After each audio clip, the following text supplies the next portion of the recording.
പ്രലോഭനങ്ങൾ പുറമേ നിന്നുള്ള സൈറ്റന്റെ അറ്റാക്ക് ആണെങ്കിൽ ആ പ്രലോഭനങ്ങൾക്ക് നമ്മൾ നമ്മളെ തന്നെ വിട്ടുകൊടുക്കുമ്പോൾ, ആ പ്രലോഭനങ്ങളുടെ മുമ്പിൽ നമ്മൾ ബോധപൂർവം എസ് പറയുമ്പോൾ പുറമേ നിന്ന് അറ്റാക്ക് ചെയ്യുന്ന തിന്മ ഇന്ന് നമ്മുടെ ഉള്ളിൽ അധികാരമെടുത്ത് പ്രവർത്തിക്കാൻ തുടങ്ങും. അതിനെയാണ് നമ്മൾ ബോണ്ടേജ് എന്ന് പറയുന്നത്, ബന്ധനം എന്ന് പറയുന്നത്. കാരണം തിന്മ ഇപ്പൊ എൻ്റെ ഉള്ളിലാണ്. പുറമേ നിർത്തേണ്ട, പുറമേ ആയിരിക്കേണ്ട തിന്മ ഇന്നിപ്പോ എൻ്റെ ഉള്ളിലാണ്. എൻ്റെ ഉള്ളിൽ അത് പ്രവർത്തിക്കുമ്പോൾ എനിക്ക് സ്വതന്ത്രമായി തീരുമാനമെടുക്കാൻ പറ്റാത്ത രീതിയിൽ ഈ തിന്മ എന്നെ നിയന്ത്രിച്ചു കൊണ്ടിരിക്കുന്ന ഒരവസ്ഥ. അതിന്റെ ഗ്രേവ് എക്സ്ട്രീം ഫോമാണ് ഞാൻ പറഞ്ഞത്. എന്ത്? ഒരു തരം പൊസഷൻ കേസിലേക്ക് എത്തുക. Totally possessed. അതായത് അവന്റെ ഇച്ഛാശക്തി മാത്രമല്ല, അവന്റെ ശരീരഭാഷ, അവന്റെ ചിന്ത, അവന്റെ തീരുമാനങ്ങൾ, അവന്റെ സംസാരം, അവന്റെ നോട്ടം, അവന്റെ ചെയ്തികൾ എല്ലാം തന്നെ പൈശാചികമായി മാറുന്നത് ടോട്ടലി പൊസസ്ഡ് ആവും. തിന്മ ഒരു വ്യക്തിയെ ടോട്ടലി പൊസസ് ചെയ്യുമ്പോഴാണ്.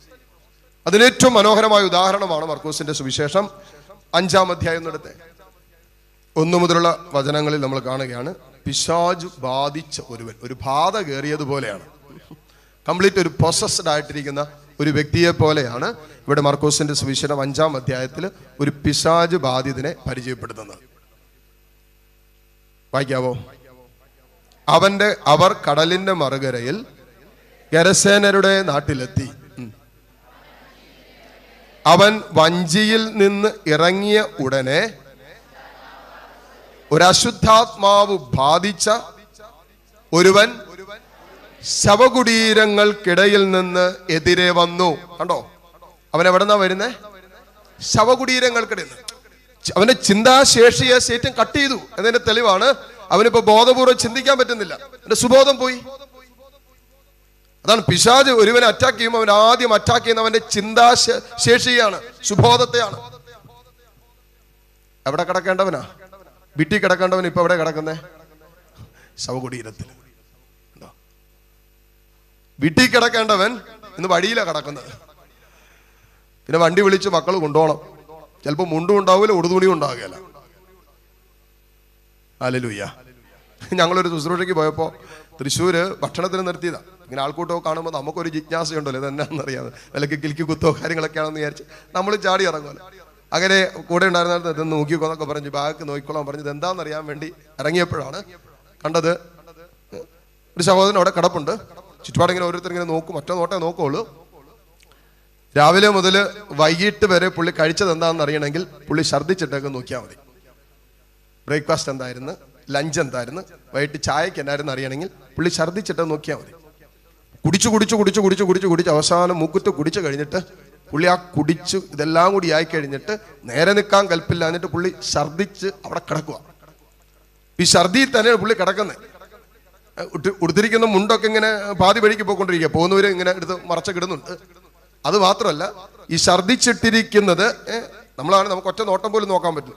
പുള്ളി അവിടെ കടന്നുകൊണ്ട് ഈ മദ്യപാനത്തിന്റെ ആ ദുരാത്മാവ് കയറിയത് കൊണ്ട് സുബോധം കട്ടായിപ്പോയി. ഈ ഒരു അരൂപി പ്രവർത്തിക്കുമ്പോൾ സുബോധം കട്ട് ചെയ്യും എന്ന് പറയുന്നത് ഏറ്റവും തെളിവാണ് ആ ഛർദ്ദിച്ചിട്ടത് പുള്ളി നക്കി തിന്നുക. ഈ ഛർദ്ദിച്ചിട്ടത് നക്കി തിന്നുക. അപ്പൊ ഒന്ന് ആലോചിച്ച് നോക്കി. ബോധമുള്ള ആരെങ്കിലും ചെയ്യും? നിങ്ങൾ പറ. ബോധമുള്ള ആരെങ്കിലും ചെയ്യോ? ഇല്ല. ഛർദ്ദിച്ച ആരെങ്കിലും പിന്നെ നക്കി തിന്നോ? ഇല്ല. നമ്മൾ അല്പ സുബോധം ഉണ്ടെങ്കിൽ നമ്മളത് ചെയ്യല. ഈ മദ്യപാനത്തിന്റെ ദുരാത്മാവ് അവന്റെ മേല് ഒരു അടിമത്തമായി മാറി, ബോണ്ടേജ് ആയി. ഇപ്പൊ ഈ മദ്യപാനമാണ് കൺട്രോൾ ചെയ്യുന്നത്. അതുകൊണ്ട് എന്താ, അതോടുകൂടി ആ സ്പിരിച്വൽ അറ്റാക്ക്, ആ ദുരാത്മാവ് പ്രവർത്തിച്ചപ്പോ അവന്റെ സുബോധം കട്ടായിപ്പോ. അവൻ എവിടെ കിടക്കുന്നത്? വീട്ടിൽ കിടക്കേണ്ടവനാണ്. മക്കളും ഭാര്യയൊക്കെ ഒരു ഭർത്താവിന്റെ വരവും കാത്തും അപ്പന്റെ വരവും കാത്തും വീട്ടിൽ ഇതെങ്ങനെ കണ്ണിൽ എണ്ണ ഒഴിച്ച് കാത്തിരിപ്പുണ്ട്. ഇത് തിരിച്ചറിയാനുള്ള സുബോധം പോയിട്ട് ബസ് സ്റ്റാൻഡിൽ കിടക്കുന്നു എന്ന് മാത്രമല്ല, അവിടെ ഛർദ്ദിച്ച് കിടക്കുന്നു. ഛർദ്ദിച്ചത് നക്കി തിന്നുന്ന അവസ്ഥയിൽ അവരുടെ സുബോധം പോയി. ഹല്ലേലൂയ. ഒരു തിന്മ പ്രവർത്തിക്കുമ്പോൾ നമ്മുടെ സുബോധത്തെ റൈറ്റ് സെൻസ് എന്നാ പറയുന്നത്. ഇംഗ്ലീഷിൽ അതിനെ പറയുന്നത് റൈറ്റ് സെൻസ്. അവന്റെ സുബോധത്തെ കട്ട് ചെയ്ത് കളയും. ആ സുബോധം കട്ടായി കഴിഞ്ഞാൽ പിന്നെ അപ്പനാണോ അമ്മയാണോ ജീവിത പങ്കാളിയാണോ മക്കളാണോ ഇതൊന്നും ഒരു നോട്ടമില്ലാത്ത അവസ്ഥ വരും. അതുകൊണ്ടല്ലേ സ്വന്തം ഒരു പ്രണയിച്ചവന്റെ കൂടെ പോകാൻ വേണ്ടി സ്വന്തം കുഞ്ഞിനെ തലക്കടിച്ച് കൊല്ലുക ഇതെങ്ങനെ സാധ്യമാകുന്നത്? ആ പ്രണയത്തിന്റെ ദുരാത്മാവ്, അങ്ങനെ വേണം അതിനെ വിളിക്കാനായിട്ട്. ദൈവസ്നേഹത്തിൽ നിന്നല്ലാത്തതാണ് ആ വിഷയം. അതുകൊണ്ടാണ് ആ സ്നേഹത്തിൽ നിന്ന്, പരിശുദ്ധമായ സ്നേഹത്തിൽ നിന്നല്ലാത്തതായതുകൊണ്ടും ഒരു അവിശ്വസ്തതയുടേതായതുകൊണ്ടും അത് ദുരാത്മാവിന്റെയാണ്, പരിശുദ്ധാത്മാവിന്റെ അല്ല.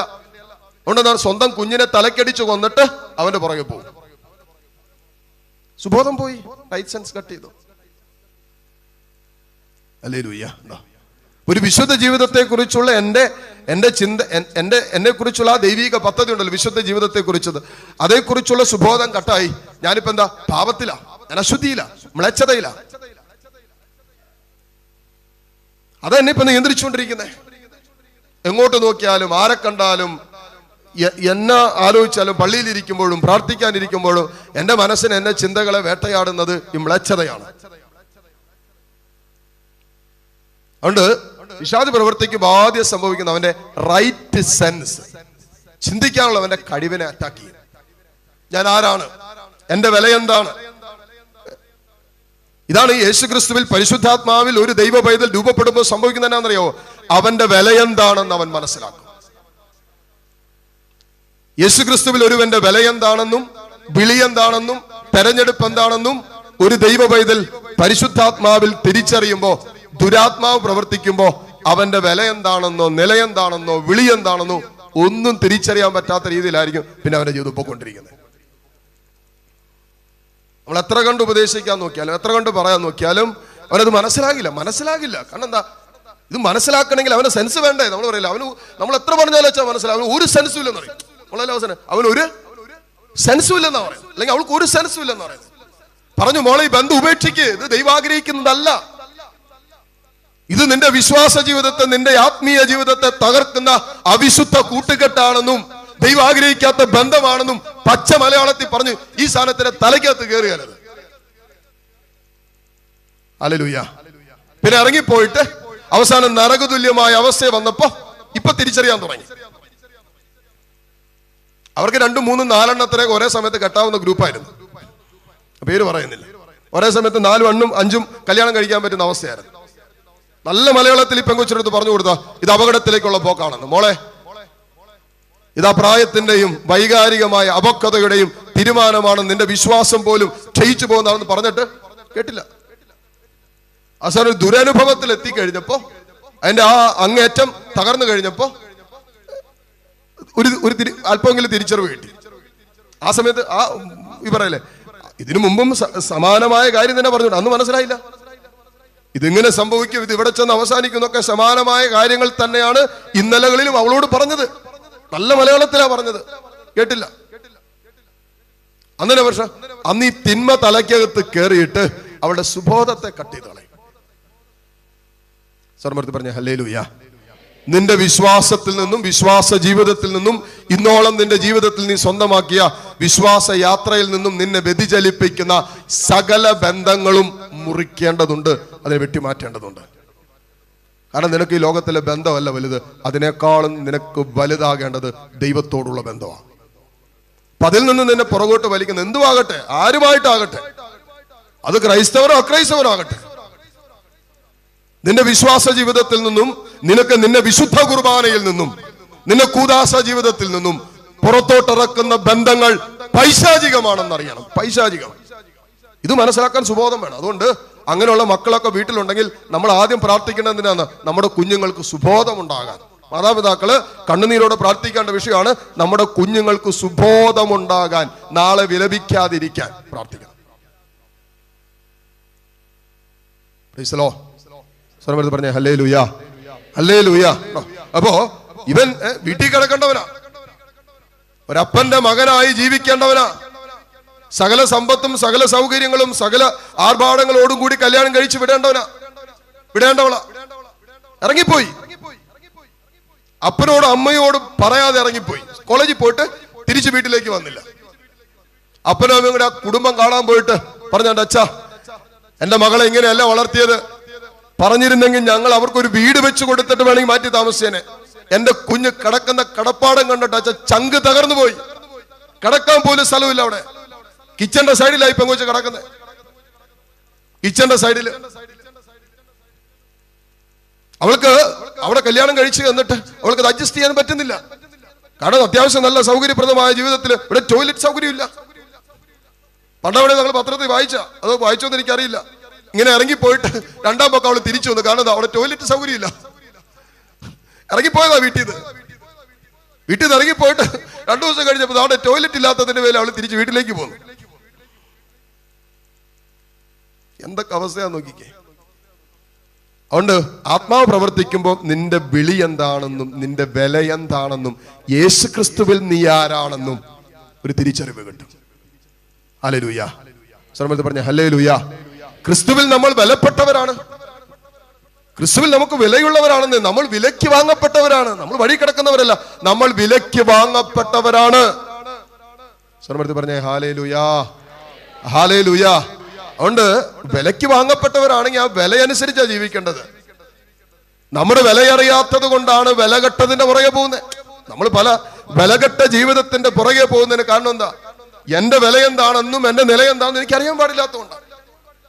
എന്റെ വില എനിക്കറിയാമെങ്കിൽ, യേശു ക്രിസ്തുവിൽ ഞാൻ ആരാണെന്ന് അറിയാമെങ്കിൽ വിലയുള്ള ജീവിതം എനിക്ക് നയിക്കാൻ പറ്റും. കാരണം ഞാൻ വിലയ്ക്ക് വാങ്ങപ്പെട്ടവരാണ്. നിങ്ങൾ 1 കൊരിന്തോസ് അതിന്റെ നമ്മൾ തിരിച്ചു വരും, മർക്കോസിന്റെ സുവിശേഷത്തിലേക്ക് തിരിച്ചു വരും.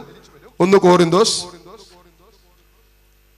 എന്റെ 6-ാം അധ്യായം എടുത്ത് 6:20 വായിച്ച് 6:19-20 വായിക്കുക.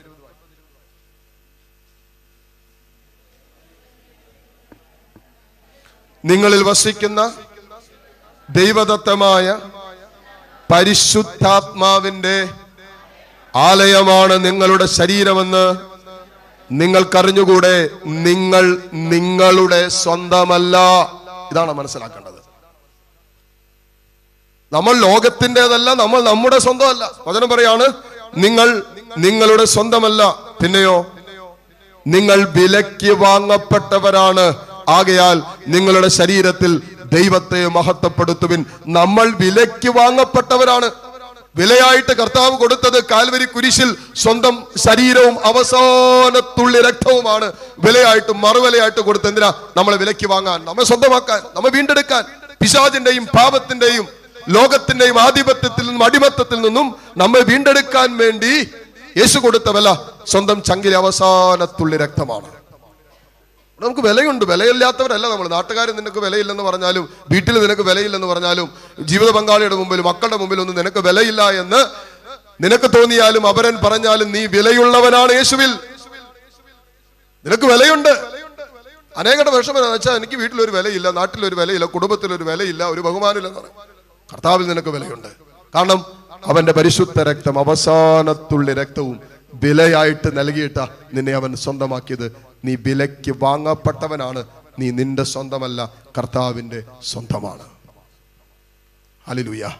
യോഹന്നാന്റെ സുവിശേഷം 15-ാം അധ്യായം 19-ാമത്തെ വചനം ഒന്ന് വായിച്ചേ. നിങ്ങൾ ലോകത്തിൻ്റെതായിരുന്നുവെങ്കിൽ ലോകം സ്വന്തമായതിനെ സ്നേഹിക്കുമായിരുന്നു. എന്നാൽ നിങ്ങൾ ലോകത്തിൻ്റെതല്ലാത്തത് കൊണ്ട് ഞാൻ നിങ്ങളെ ലോകത്തിൽ നിന്ന് തെരഞ്ഞെടുത്തത് കൊണ്ട് ലോകം നിങ്ങളെ ദ്വേഷിക്കും. കണ്ടോ? അപ്പോ നമ്മൾ ലോകത്തിലാണെങ്കിൽ പോലും നമ്മൾ ലോകത്തിൻ്റെതല്ല. നമ്മൾ ലോകത്തിലാണ് ജീവിക്കുന്നത്. പക്ഷെ ലോകത്തിൻ്റെതായിട്ടല്ല നമ്മൾ ജീവിക്കുന്നത്.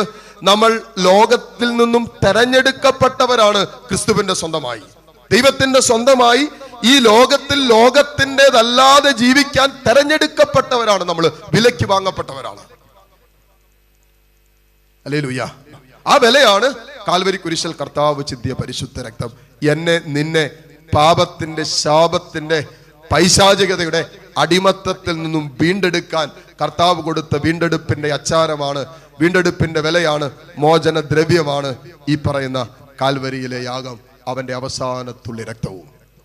നമ്മള് വീണ്ടെടുക്കപ്പെട്ടത് ലോകത്തിലെ വസ്തുവിലാനല്ല, യേശുവിന്റെ രക്തം കൊണ്ടാണ്. അതുകൊണ്ട് നമുക്ക് വിലയുണ്ട്.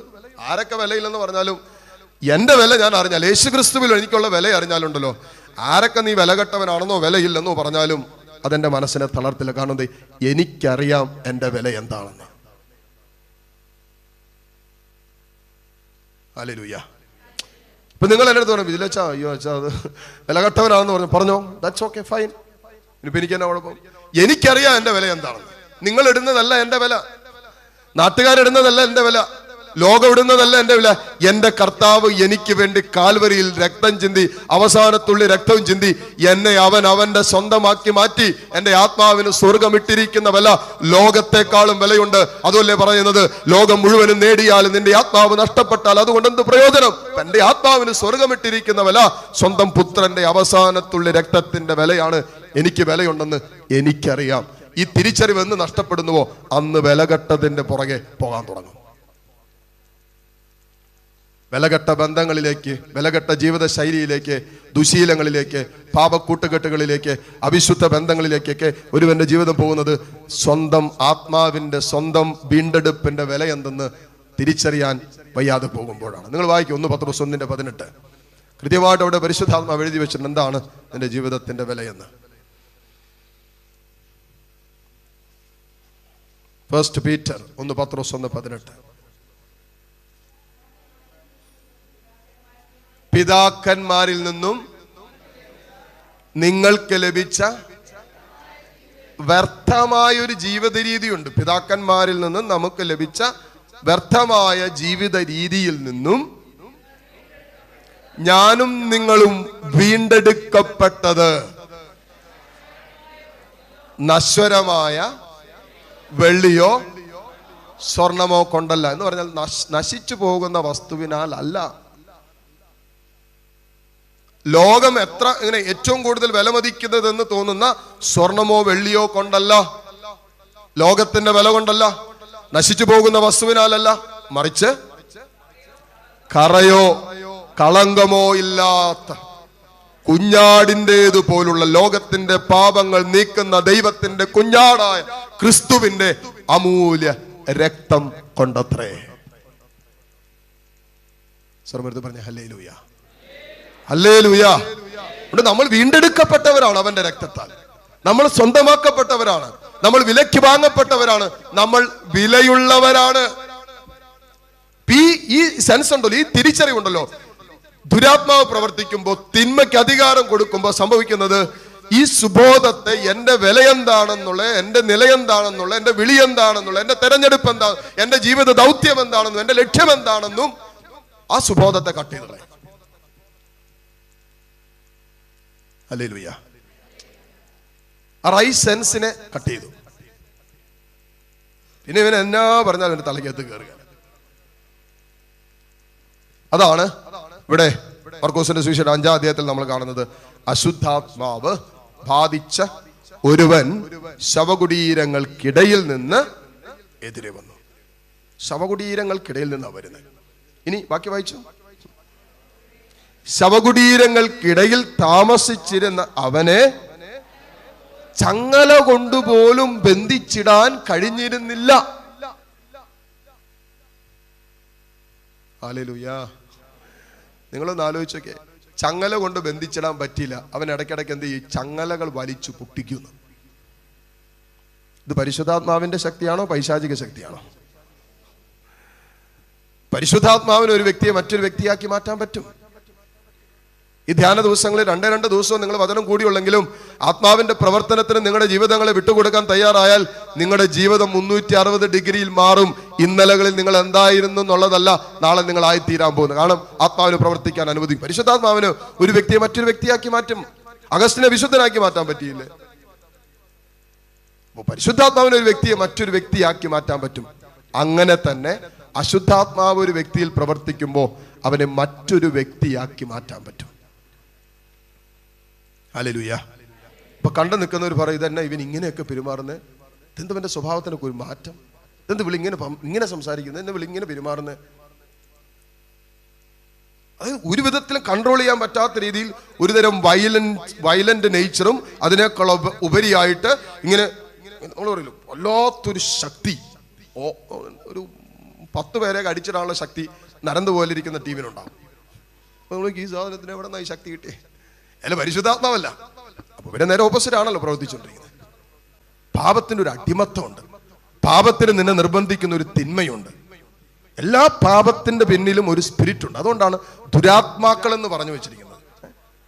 ആത്മഹത്യക്ക് നിനക്ക് പ്രേരണ തരുന്ന ആത്മഹത്യയുടെ ദുരാത്മാവുണ്ട്.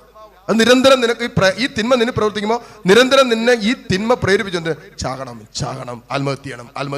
ഈ ദുരാത്മാവാണ് നിന്നെ നിർബന്ധിച്ചുകൊണ്ടിരിക്കുന്നത്. കാരണം അതിപ്പോ നിന്റെ ഉള്ളിൽ പ്രവർത്തിക്കുക. ഇപ്പൊ നിന്റെ ഉള്ളിൽ അത് ശക്തമായിട്ട് പ്രവർത്തിച്ചുകൊണ്ടിരിക്കുക. അപ്പൊ അലസതയുടെ ദുരാത്മാവ് ഈ ഉള്ളിൽ കിടക്കുമ്പോ കിടക്കണം, ഉറങ്ങണം, തിന്നണം, വേറെ ഒന്നും ഉണ്ടാവില്ല.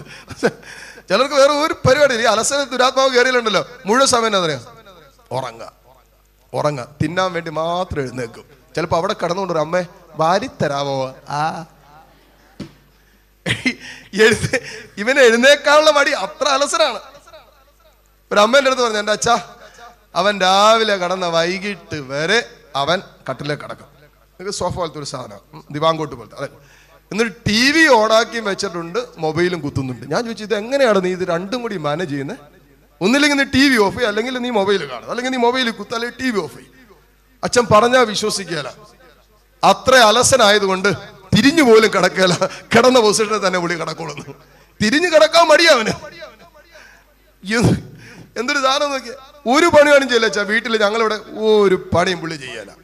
ആകെ ചെയ്യുന്ന ഒരു നല്ല കാര്യം അവൻ്റെ അമ്മ അവനെ കുറിച്ച് പറഞ്ഞ ഇത്രേ ഉള്ളൂ. ആകെ ചെയ്യുന്ന ഒരു പണി എൻ്റെ അച്ഛാ, അവൻ തിന്ന പാത്രം കൊണ്ടുവന്ന് അവിടെ നിന്നെടുത്ത് സിങ്കിൽ കൊണ്ടുവന്നിടും. ഏനെ ഇത്രയെങ്കിലും നന്മയുണ്ടല്ലോ എന്ന് ഞാൻ ആലോചിച്ചു. അതുപോലും ഇല്ലാത്തവരുണ്ട്. പക്ഷേ ഉണ്ടല്ലോ അച്ഛാ, അവൻ്റെ അണ്ടർവെയർ ഞാൻ കോലും കൊണ്ട് തോണ്ടി എവിടെ നിന്നാ എടുക്കേണ്ടതെന്ന് എനിക്ക് തന്നെ അറിയത്തില്ല. ഇന്ന് ഇവിടെയാണെങ്കിൽ നാളെ അപ്പുറത്തായിരിക്കും എന്ന് പറഞ്ഞു. എൻ്റെ അച്ഛാ അടിവസ്ത്രം പോലും ഈ ടീം കഴുകുകയല്ല. 15 വയസ്സായപ്പോൾ അതിനെ കുറിച്ചാണ് പറയുന്നത്. സ്വന്തം അടിവസ്ത്രം പോലും കഴുകുകയല്ല. എന്നാ പിന്നെ എവിടെയെങ്കിലും ഒരുമിച്ച് കൂട്ടിയിടുവാണെങ്കിൽ ഇത് അമ്മ പറഞ്ഞു, എന്താ അച്ഛൻ ഞാൻ ഇവിടെ തപ്പി നടക്കണം, ഇത് എവിടെയാണ് കിടക്കുന്നത്? പാൻസ് അവിടെ ചുരുട്ടിക്കൂട്ടി ഇങ്ങനെ കോർണറിലുണ്ടാകും, അണ്ടർവെയർ അവിടെ തൂങ്ങി കിടപ്പുണ്ടാവും. ഇതെല്ലാം കോല് കൊണ്ട് കുത്തി എടുത്തിട്ട് വേണം അലക്കിയിട്ട് പിറ്റേ ദിവസം കൊണ്ടുവന്ന് വയ്ക്കാൻ. അടിവസ്ത്രം പോലും കഴുകുകയല്ല. അത്ര ഈ സ്പിരിറ്റാണ് പ്രവർത്തിക്കുന്നത്. അപ്പൊ മുഴുവൻ സമയം ഈ തിന്മ, കിടക്ക്, നീ കിടന്നോ, ഉറങ്ങിക്കോ. ഒരായുസ് മുഴുവൻ ഉറങ്ങി തീർക്കുന്നവരുണ്ട്. എന്തൊരു ജീവിതം നോക്കി. നമ്മൾ ജീവിച്ചു തീർക്കാൻ നോക്കുക. ഒരാഴ്ച മരിക്കുന്നതിന് മുമ്പ് അല്ലേ ജീവിച്ച് മരിക്കാന്നൊക്കെ പറയും. അല്ലെ, ചിലർ ജീവിച്ചിരിക്കുമ്പോഴേ മരിച്ച്. ഇനിയിപ്പോ അവനെന്താണോ ജീവിക്കാൻ പോകുന്നത്? ഈ അലസതയുടെ സ്പിരിറ്റാണ് അത്. ആ തിന്മ കയറി കഴിഞ്ഞാലുണ്ടല്ലോ, അതും ആത്മീയ ജീവിതത്തിനോ ആത്മാവിനോ പ്രയോജനകരമല്ലാത്ത കാര്യങ്ങളിലെ ഇവർ വ്യാപരിക്കുകയുള്ളൂ. വേണമെങ്കിൽ മണിക്കൂറിൽ അവിടെ കിടന്ന് മൊബൈൽ വീഡിയോ ഗെയിം കളിച്ചോളും. മണിക്കൂറുകൾ അവിടെ ഇരുന്ന് വീഡിയോ കണ്ടോളും. അത് ഒരു മണിക്കൂറുകൾ, ചിലപ്പോൾ 8-10 മണിക്കൂറൊക്കെ കണ്ടിന്യൂസ് ഇരുന്ന് വീഡിയോ ഗെയിം കാണാം, കളിക്കാന്നൊക്കെ പറഞ്ഞ് നിങ്ങളൊന്ന് ആലോചിച്ച് നോക്കിയേ. എങ്ങനെ നമുക്ക് ചിന്തിക്കാൻ പോലും പറ്റുന്നില്ല. ഹല്ലേലൂയ. സ്വരമെടുത്ത് പറഞ്ഞ ഹല്ലേലൂയ, ഹല്ലേലൂയ. അപ്പൊ ഈ സ്പിരിറ്റാണ് പ്രവർത്തിക്കുന്നത്. ഈ ദുരാത്മാവ് ഒരു വ്യക്തിയിൽ പ്രവർത്തിക്കുമ്പോൾ ഒരു അമാനുഷികമായ ശക്തിയുണ്ട്. നോർമലുള്ള ശക്തിയല്ല, അമാനുഷിക ശക്തി. ഈ വാശിയൊക്കെ കയറി കഴിഞ്ഞാൽ, ദേഷ്യമൊക്കെ കയറി കഴിഞ്ഞാൽ, ഈ വെറുപ്പും ദേഷ്യം ഉള്ളിൽ കയറി ആ തിന്മ പ്രവർത്തിക്കാൻ തുടങ്ങുമ്പോണ്ടല്ലോ, അപ്പനോട് അമ്മയോടൊക്കെ ഉള്ള ദേഷ്യം വേണമെങ്കിൽ ഓടിപ്പോയിട്ട് മോളിപ്പോയിട്ട് വാതിൽ അങ്ങോട്ട് കുട്ടി അങ്ങോട്ട് അടച്ചങ്ങോട്ട് കയറിയിട്ട് ഒറ്റ ഇരിപ്പ. കർത്താവ് 3-ാം ദിവസം ഉദ്ധാനം ചെയ്ത പോലെ ചിലപ്പോൾ നിങ്ങൾ പുറത്തേക്ക് ഇറങ്ങുള്ളൂ. അവിടെ ഇരിക്കും. ഭക്ഷണം വേണ്ട, വെള്ളം വേണ്ട, ഒന്നും വേണ്ട, അതിനകത്തിരിക്കും. ധ്യാനത്തിന് വരും. ഒരു നേരം ഉപവസിക്കാൻ പറഞ്ഞു, അയ്യോ അച്ഛാ വരട്ടണില്ല അച്ഛാ, ഭയങ്കര വിശപ്പാ അച്ഛാ. ഈ സാധനം 3 ദിവസം വീട്ടിൽ നിന്ന് വരുന്നേക്കാളും മുമ്പ് തന്തയോടും തള്ളയോടുള്ള ആ ദേഷ്യം കാരണം 3 ദിവസം ഒരു മുറിയിൽ അടച്ചിട്ട് മൊബൈലും കുത്തി പട്ടിണി കിടന്ന സാധനം. ഒരു കുഴപ്പമില്ല, ഒരു ക്ഷീണമില്ല എന്നുള്ളതാണ്, ഒരു ക്ഷീണമില്ല. ദുരാത്മാവ് പ്രവർത്തിക്കുമ്പോ ഒരു അമാനുഷികമായ ശക്തി നമ്മളിലുണ്ട്. മാനുഷികമല്ല, ദൈവികമല്ല, പൈശാചികമായ എൻഡ് റിസൾട്ട്. അതാണ് നമ്മൾ നോക്കണം അല്ലെ. ഒരു വൃക്ഷത്തെ അറിയുന്നത് ഫലത്തിൽ നിന്നാണ്. ഒരു വൃക്ഷത്തെ അറിയുന്നതിന്റെ ഫലത്തിൽ നിന്നാണ്.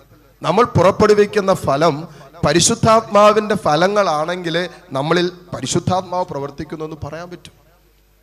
നമ്മളിൽ പ്രവർത്തിക്കുന്നത് പരിശുദ്ധാത്മാവിന്റെ ഫലങ്ങളല്ല എങ്കിൽ നമ്മളിൽ പ്രവർത്തിച്ചു കൊണ്ടിരിക്കുന്നത് തിന്മയാണ്.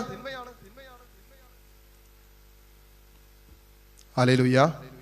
സർവ്വത്തിൽ പറഞ്ഞേ ഹല്ലേലൂയ, ഹല്ലേലൂയ. തിരിച്ചു വാ. നമ്മൾ മർക്കോസിന്റെ സുവിശേഷം 5-ാം അധ്യായത്തിലാണ് നിൽക്കുന്നത്.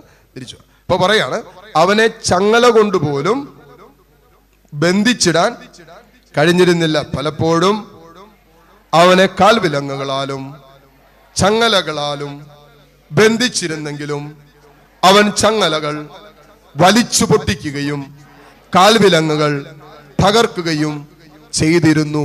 അവനെ ഒതുക്കി നിർത്താൻ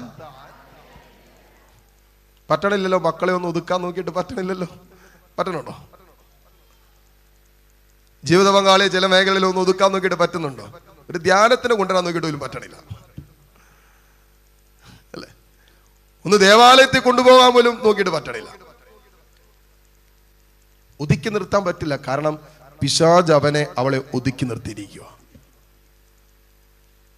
പറ്റിയല്ല. നമുക്ക് ഒരു കൺട്രോൾ കിട്ടാത്ത രീതിയിൽ സൈറ്റൻ കൺട്രോൾ ചെയ്യും. നമ്മൾ അതിൻ്റെ ഒരു എക്സ്ട്രീം ഫോമിലൊക്കെ പോയി കഴിയുമ്പോണ്ടല്ലോ, അവരോട് താമസിക്കാന്ന് പറഞ്ഞാൽ എന്ത് ബുദ്ധിമുട്ട്. നമ്മുടെ മനസ്സ് തകരും. ചില സമയത്ത് ഇവരുടെ ജീവിതം കാണുമ്പോൾ നമ്മുടെ മനസ്സ് ഇങ്ങനെ തകരുന്ന, മനസ്സ് നീറുന്ന, നമുക്ക് അവസാനം നമുക്ക് ജീവിക്കണ്ടെന്ന് തോന്നുന്ന ഒരവസ്ഥ നമ്മുടെ മനസ്സിൽ വരും. ഈ പിള്ളേരുടെ കൂടെ, ഈ ജീവിത പങ്കാളിയുടെ കൂടെ, ഈ മക്കളുടെ കൂടെ ഈ തിന്മയുടെ അടിമത്തത്തിൽ സ്വാധീനത്തിലായിരിക്കുന്ന ജീവിതങ്ങൾ നമ്മുടെ കൂടെ താമസിക്കുമ്പോൾ അവരോടൊപ്പമുള്ള സഹവാസം ഉണ്ടല്ലോ, കുറച്ച് കഴിയുമ്പോൾ നമ്മളിലേക്ക് ആ തിന്മ വന്നിട്ട് നമുക്ക് പോലും ജീവിക്കണ്ടെന്ന് തോന്നുന്ന ഒരവസ്ഥ എത്തും. നമ്മുടെ മനസ്സിന് വല്ലാതെ അതങ്ങോട്ട് തകർക്കും. ഇവിടെയാണ് ദൈവിക ജ്ഞാനം വേണ്ടത്. അവരെൻ്റെ ജീവിതത്തിലേക്ക് നോക്കുമ്പോൾ ആ വിഷയത്തെയും ദൈവസ്നേഹത്തിലെ എടുക്കാവൂ, ദൈവകാരുണ്യത്തിലെ എടുക്കാവൂ. അല്ലെങ്കിൽ നിന്റെ കുടുംബത്തിൽ പ്രശ്നമുണ്ടാക്കുന്ന, പ്രതിസന്ധി സൃഷ്ടിക്കുന്ന ഒരുവൻ കാരണം നിന്റെ ആത്മീയ ജീവിതം തകരും. നിന്റെ വൈകാരികതയ്ക്ക് വ്രണങ്ങളുണ്ടാകും. നീ വല്ലാതെ ഡിസ്റ്റർബ്ഡ് ആവും. നിന്റെ സ്വസ്ഥത പോകും. നിനക്ക് പിന്നെ പ്രാർത്ഥിക്കാൻ പറ്റില്ല. നിന്റെ മനസമാധാനം പോകും. കാരണം എന്താ? മകളുടെ കല്യാണപ്രായം, മകളുടെ കല്യാണം നടന്നില്ല. മകന് 35 വയസ്സായി, ഇപ്പോഴും കല്യാണം നടന്നിട്ടില്ല. ഇതാണ് അമ്മച്ചിയുടെ വിഷമം. ഈ മകനെ കുറിച്ച് ചിന്തിച്ചു ആലോചിച്ച് അമ്മച്ചി പറയുന്നുണ്ട്, അച്ഛാ എനിക്കിപ്പോ പ്രാർത്ഥിക്കാൻ പറ്റണില്ല. അച്ഛാ പ്രാർത്ഥിക്കാൻ എനിക്ക് മകന്റെ കാര്യമല്ല. ഇത്രയും പ്രായമായിട്ട് അവന്റെ കല്യാണം കഴിഞ്ഞില്ല. ഇവന്റെ നാളിനി എന്തായിത്തീരും, ഇവന്റെ കുടുംബം എന്താണ്, ഇവന് തലമുറ എന്താ, ഇതൊക്കെ ആലോചിച്ചിട്ട് ഇനിയിപ്പോ കല്യാണം കഴിക്കോ കിട്ടോ, ഇതൊക്കെ ആലോചിച്ചിട്ട് അച്ഛാ എന്റെ ഉറക്കം പോയി എനിക്ക് പ്രാർത്ഥിക്കാൻ പറ്റുന്നില്ല എന്നോ. സൈറ്റൻ അറ്റാക്ക് ചെയ്യാനുള്ള വഴികൾ നോക്കിക്കേ. ഇതാണ് ഞാൻ പറഞ്ഞു, വൈകാരികമായി ഏറ്റവും അടുപ്പമുള്ള ചില ജീവിതങ്ങളിൽ ചില അസ്വസ്ഥതകൾ സൃഷ്ടിച്ചുകൊണ്ട് അവരുടെ മേൽ അധികാരം എടുത്തുകൊണ്ട് നിന്റെ പ്രാർത്ഥനാ ജീവിതത്തെ, നിന്റെ ആത്മീയ ജീവിതത്തെ പോലും സൈറ്റൻ തകർക്കാനുള്ള കെണിയൊരുക്കും. അതിനുള്ള വിവേകം നമുക്ക് വേണം. ചുറ്റുപാടും നിൽക്കുന്നതിനെ ചുറ്റുപാടും നിർത്താനുള്ള ഒരു പടി അകലം. കർത്താവ് പോലും തൻ്റെ സ്വകാര്യ ജീവിതത്തിന്റെ തീവ്രമായ ദുഃഖത്തിന്റെ നടുവിൽ പ്രാർത്ഥിക്കാൻ പോയപ്പോൾ അപ്പസ്തോലന്മാരെ ഒരു കല്ലേറ് ദൂരം നിർത്തി.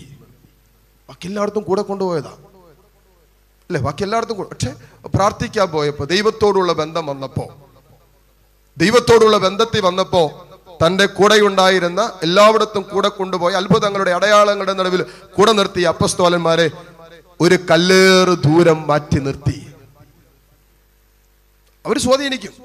അത് അസ്വസ്ഥ ഉണ്ടാവും. ഇല്ല, തിരിച്ചു വന്നപ്പോൾ അവർ കടന്നുറങ്ങും. അത് കാണുമ്പോൾ ഉണ്ടാകുന്ന ഒരു മാനസികാവസ്ഥ എന്ന് ആലോചിക്കുക. എന്നിട്ട് കർത്താവ് വീണ്ടും ആ ഒരു ദൈവത്തിൽ തന്നെ സമർപ്പിക്കുന്ന ഒരു സിസ്റ്റത്തിലേക്ക് ഈശോ തിരിച്ചു പോവുക. ഇപ്പൊ നമ്മൾ അവർ അടുത്താണെങ്കിൽ നമ്മൾ പ്രാർത്ഥിച്ചുകൊണ്ടിരിക്കുമ്പോൾ സൈഡിൽ കിടന്ന് വിട്ട് ഉറങ്ങുവാണെങ്കിലോ ആ സമയം പോലും നമുക്ക് പ്രാർത്ഥിക്കാൻ പറ്റിയല്ല അല്ലെ? നമ്മൾ ചിലപ്പോൾ സന്ധ്യാപ്രാർത്ഥന തുടങ്ങുമ്പോഴേ ഇവൻ അവിടെ നിന്ന് തോണ്ടാൻ തുടങ്ങും. അവസാനം എൻ്റെ പ്രാർത്ഥന നശിപ്പിക്കാനായിട്ട് വന്നേക്കുന്നു കുരുത്തം കെട്ടത്. അവസാനം നിങ്ങൾക്ക് തോന്നും ഇവൻ വരാതിരിക്കുന്നതായിരുന്നു, ഇവനെ പ്രാർത്ഥിപ്പിക്കാൻ ഇരുത്തുന്ന ബലം പിടിച്ചുകൊണ്ട് നിർത്തിയതാ. അവസാനം നിങ്ങളുടെ ബലവും പോയി, നിങ്ങളുടെ സമാധാനവും പോയി ഈ സാധനം കാരണം. ഹല്ലേലൂയ. ഇപ്പൊ നിന്റെ കുടുംബാംഗങ്ങൾ, നിന്റെ ജീവിതവുമായി ബന്ധപ്പെട്ട് നിൽക്കുന്നവർക്ക് രോഗം വരുമ്പോ, മരണം വരുമ്പോ, അസ്വസ്ഥത വരുമ്പോ, അടിമത്തം വരുമ്പോ, അവിടെ ജീവിതത്തിന്റെ മേൽ തിന്മ പ്രവർത്തിക്കുമ്പോ അത് നിന്റെ ആത്മീയ ജീവിതത്തെ സ്വാധീനിക്കാതിരിക്കാനുള്ള ഒരു ദൈവീക ജ്ഞാനവും വിവേകവും നമുക്ക് വേണം. ഹല്ലേലൂയ. അതല്ലെങ്കിൽ ഉണ്ടല്ലോ അവസാന നിമിഷത്തിൽ പറഞ്ഞ ജീവിത പങ്കാളി മാനസാന്തരപ്പെട്ട് സ്വർഗത്തിൽ പോകും, നീ നിരാശയിൽ നരകത്തിലും പോകും. നീ 50 വർഷക്കാലം പ്രാർത്ഥിച്ച ആർക്ക് വേണ്ടി? ഈ ടീമിന് വേണ്ടി. ഈ ജീവിത പങ്കാളിയുടെ മദ്യപാനം മാറാൻ വേണ്ടി നീ കെട്ടിക്കൊണ്ടുവന്ന നാള് മുതൽ പ്രാർത്ഥിച്ചുകൊണ്ടിരിക്കുന്ന, അവസാനം ഇതിന് മാനസാന്തരമൊന്നും ഇല്ലാത്ത കൊണ്ട് എൻ്റെ അമ്മയെ കർത്താവെ ഞാൻ ഇത്രയൊക്കെ പ്രാർത്ഥിച്ചിട്ട് ഈ സാധനം മാറിയില്ലല്ലോ എന്നൊക്കെ പറഞ്ഞ് പ്രാർത്ഥിക്കാൻ പറ്റാത്ത അവസ്ഥയായി, ഇപ്പൊ നിരാശയായി, സങ്കടമായി, അവസാനം ഈ സാധനം നരകത്തിലും പോകും. പുള്ളി അവസാനം ബോധോദയുണ്ട്, എൻ്റെ കർത്താവ് എനിക്ക് തെറ്റ് പറ്റിയെന്നുകൊണ്ട് പുള്ളി സ്വർഗത്തിലും പോകും. അതുകൊണ്ടാണ് ഞാൻ പറഞ്ഞത് ഈ അപകടം നമുക്കുണ്ടാകരുത്. എന്ത് നമ്മുടെ കൂടെയുള്ളവരുടെ മേല് തിന്മ പ്രവർത്തിക്കുമ്പോൾ ആ തിന്മ നിന്നിൽ പ്രവർത്തിക്കാതിരിക്കാനുള്ള ഒരു വിവേകം, ഒരു ദൈവീക ജ്ഞാനം നീ എടുക്കണം.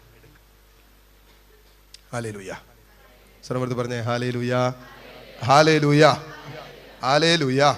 ഉണ്ട്, സംഭവിക്കും. നമുക്ക് ഒരു കുടുംബത്തിലാകുമ്പോൾ ഒത്തിരിയേറെ പ്രശ്നങ്ങളുണ്ടാകും. മക്കൾ വഴിതെറ്റി പോകും, ജീവിത പങ്കാളിക്ക് അസ്വസ്ഥത ഉണ്ടാകും, രോഗം വരാം, തകർച്ച. ഈ ലോകത്തിലാണ്. ലോകത്തിൻ്റെ പല സഹനങ്ങളും പ്രശ്നങ്ങളും പ്രതിസന്ധികളും ഒക്കെ നമ്മൾ നേരിടാതെ പറ്റില്ല. ഒരു സുന്ദരമായ, ഒരു സുഖകരമായ, എല്ലാ കംഫർട്ടബിൾ ആയിട്ട് ഒരു ജീവിതം ഈ ലോകത്തിൽ ഒരിക്കലും പ്രതീക്ഷിക്കരുത്. നടക്കാൻ പോകുന്ന കാര്യമില്ല. കർത്താവ് അങ്ങനെ പറഞ്ഞിട്ടുമില്ല. സുവിശേഷ ജീവിതവുമായി ബന്ധപ്പെട്ട കർത്താവ് അത് പറഞ്ഞിട്ടില്ല, സുവിശേഷത്തിലും പറഞ്ഞിട്ടില്ല. യോഹന്നാന്റെ സുവിശേഷം 16-ാം അധ്യായം 33-ാമത്തെ വചനത്തിൽ ഈശോ പറയുന്നു, മക്കളെ, നിങ്ങൾക്ക് ലോകത്തിൽ ഞെരുക്കമുണ്ടാകും എന്നാ പറഞ്ഞത്. ഈ ലോകത്തിൽ നിങ്ങൾക്ക് ഞെരുക്കം, സഹനം, വേദന, പ്രലോഭനം ഉണ്ടാകുമെന്നാ പറഞ്ഞത്. എങ്കിലും ധൈര്യമായിരിക്കുവിൻ. ഞെരുക്കുണ്ടാകുമ്പോ ഭയപ്പെടരുത്, അസ്വസ്ഥരാകരുത്, ധൈര്യമായിരിക്കുവിൻ. ഞാൻ ലോകത്തെ കീഴ്പ്പെടുത്തിയിരിക്കുന്നു. ഇതാണ് നമ്മുടെ കരുത്ത്. ഇതാണ് നമ്മുടെ കരുത്ത്. ഇത് മാത്രമാണ് നമ്മുടെ കരുത്ത്. ലോകത്തെ കീഴ്പ്പെടുത്തിയവൻ നമ്മളെ കീഴ്പ്പെടുത്തിയാൽ ലോകത്തെ കീഴ്പ്പെടുത്താൻ എളുപ്പമാണ്. ഹല്ലേലൂയ. ലോകത്തെ കീഴ്പ്പെടുത്തിയവൻ അവന്റെ സ്നേഹത്തിൽ നമ്മെ കീഴ്പ്പെടുത്തിയാൽ, ആ സ്നേഹത്തിന് നമ്മൾ കീഴ്പ്പെട്ടാൽ പിന്നെ ലോകത്തിന് നമ്മെ കീഴ്പ്പെടുത്താൻ പറ്റിയല്ല. അതുകൊണ്ടാണ് അപ്പസ്തോലന്മാരെ കണ്ടവർ പറഞ്ഞൊരു കാര്യമുണ്ട്. പരിശുദ്ധാത്മാവിൽ നിറഞ്ഞ് അപ്പസ്തോലന്മാർ അതിശക്തമായി പ്രവർത്തിച്ചുകൊണ്ടിരുന്നപ്പോൾ അപ്പസ്തോലന്മാരെ കണ്ടവർ പറഞ്ഞു, ഇതാ ലോകത്തെ കീഴ്മേൽ മറിച്ച മനുഷ്യർ ഇതാ നമ്മുടെ ഇടയിൽ. ലോകത്തെ കീഴ്മേൽ മറിച്ച മനുഷ്യർ ഇതാ നമ്മുടെ ഇടയിൽ. ഹല്ലേലൂയ. ലോകത്തെ കീഴ്മേൽ മറിച്ച മനുഷ്യർ, പരിശുദ്ധാത്മാവുള്ള ജീവിതങ്ങൾ അങ്ങനെ ലോകത്തെ കീഴ്മേൽ മറിക്കുന്ന മനുഷ്യരായിട്ട് മാറും. ജഡത്തെ കീഴ്മേൽ മറിക്കുന്ന മനുഷ്യരായിട്ട് മാറും. പ്രലോഭനങ്ങളെയും പൈശാചിക പ്രവർത്തനങ്ങളുടെ കീഴ്മേൽ മറിക്കുന്ന മനുഷ്യരായിട്ട് നമ്മൾ മാറും. എപ്പോഴാണെന്നറിയാമോ? ദൈവത്തിന്റെ ആത്മാവ് നമ്മളിൽ പ്രവർത്തിക്കുമ്പോൾ.